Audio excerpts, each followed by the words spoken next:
നാം നമ്മുടെ സമ്മതിദാനാവകാശം തിരിച്ചറിഞ്ഞ് ചെയ്യുക.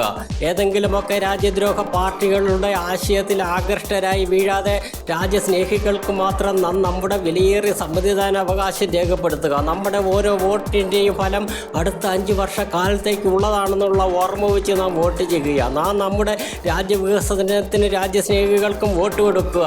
രാജ്യവിരുദ്ധ ശക്തികളെയും തീവ്രവാദ സംഘടനകളെയും നാം അകറ്റി നിർത്തിയില്ലെങ്കിൽ നമ്മുടെ ജീവിതം രാജ്യദ്രോഹികളുടെ കയ്യിലകപ്പെടും. അന്ന് നാം വിലപിച്ചിട്ട് കാര്യമില്ല.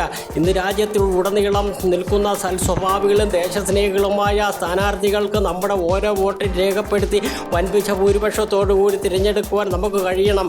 അല്ലാത്ത പക്ഷം ദൂരവ്യാപകമായ സാമൂഹ്യ വിരുദ്ധ ദേശവിരുദ്ധ ശക്തികൾ നമ്മെ വിഴുങ്ങുവാൻ കാത്തു നിൽക്കുന്നുവെന്ന കാര്യം മറന്നു പോകരുത്. നമുക്ക് സമാധാനപൂർവ്വം ഇവിടെ ജീവിക്കുവാൻ വിപ്ലവവും തീവ്രവാദവും അല്ല വേണ്ടത്, സാഹോദര്യവും ദേശസ്നേഹവുമാണ് നമുക്ക് വേണ്ടത്.